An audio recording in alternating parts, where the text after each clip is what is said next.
Everyone, welcome back to the channel. This is Trapti Parik, legal intern at Lexis and Company from Jain Aaron Vyas University, Jodhpur.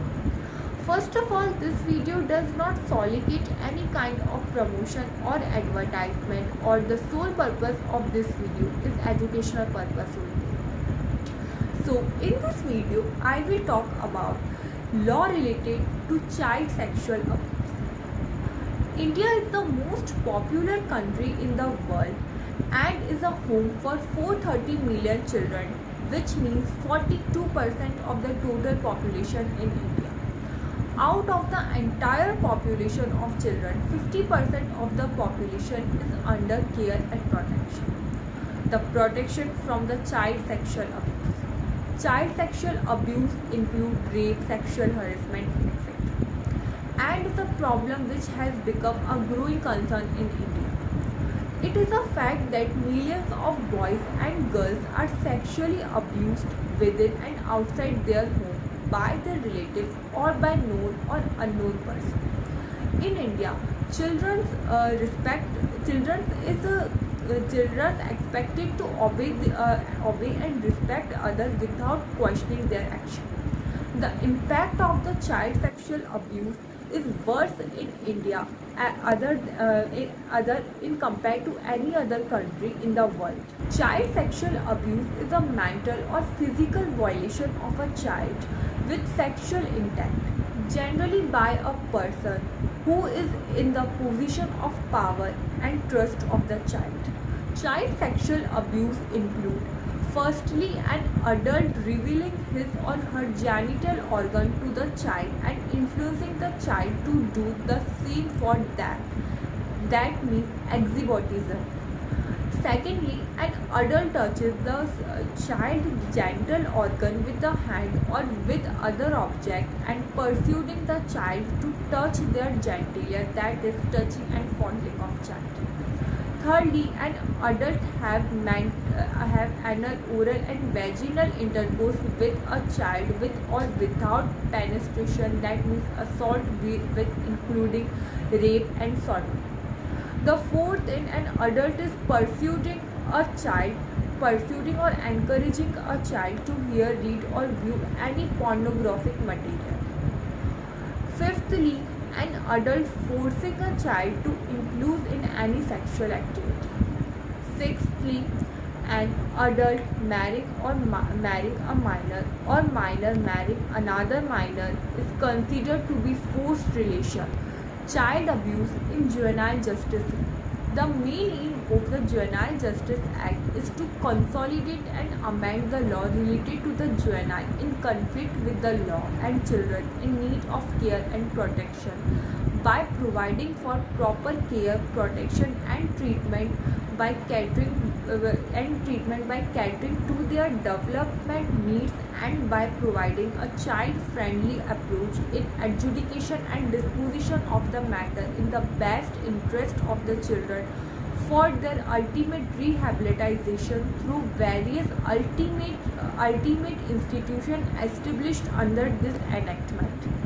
Legal provisions related to child sexual abuse. Until 2012, there was no appropriate legal framework in India which deals with the child sexual abuse.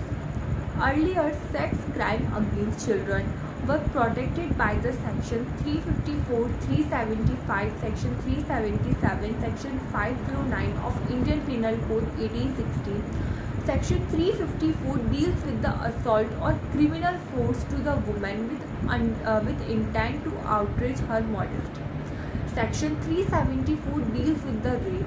Section 509 states any person who intends to insult the modesty of the woman through word, gesture or act, and Section 377 of the IPC deals with the unnatural offence. The pornography was deal with the young person harmful publication Act 1956. In the year 2012, the Parliament of India has passed the Protection of Children Against Sexual Offences Act (POSCO) for the victim of child sexual abuse below 18 years of age. There are some provisions of POSCO Act. The first is as soon as the matter is reported to the police officer, Within 24 hours, the case should be presented before the Child Welfare Committee. The second is the statement of the minor should be recorded in his or her home or his or her favorite place only by a female police officer. The third is this act provide a speedy trial and in camera proceeding to ensure confidently. The fourth is the minor should not be called in the court repeatedly. He or she may be testified through the video from home. The fifth is the medical examination must be conducted by a female doctor in the presence of a person whom minor trusted. Consent of the parents or guardian if presented. Otherwise, a consent of the medical profession on the behalf of the minor is required. Sixth is the defense should root all the questions through the judge and cannot ask any aggressive or character assassination question to the juvenile. The seventh is the minor should not expose to accused in any way during the recording of evidence. Now, the punishment which is comes under POSCO Act, the first is for penetrative sexual assault. The sentence not less than 7 years extended up to life imprisonment along with the fine under section 14 of the POSCO Act. Aggravated sexual assault committed by a person of trust or authority like police officer under section 6 would be punished with not less than 10 years and extended up to rigorous incarceration and fine. The third is for the non-penetrative sexual assault committed by a person within sexual intent must be punished with not less than 3 years and extended up to 5 years of imprisonment under section 10 of the POSCO Act. Under section 10 of the 10, if the aggravated sexual assault is done by the authority or by the person of trust, it would be punished with not less than 5 years and extended up to 7 years of incarceration. The last is for sexual harassment under section 12 of the POSCO Act, prescribe a punishment of 3 years along with a fine.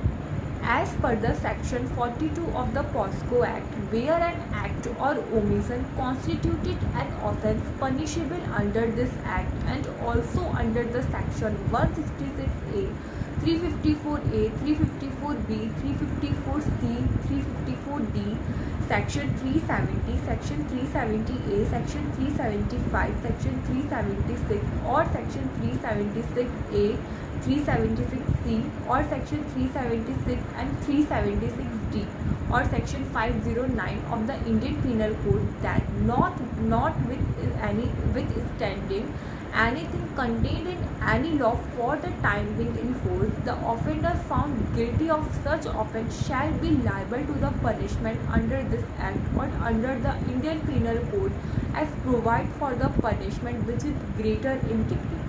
So, sexual abuse of the child is veiled in secrecy. It is essential for parents and guardians of the child to get sensitized and understand the degree of the problem.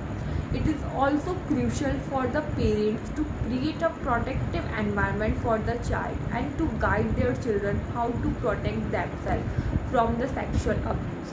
So, I hope you like my video. Please like, subscribe and comment. Thank you for watching.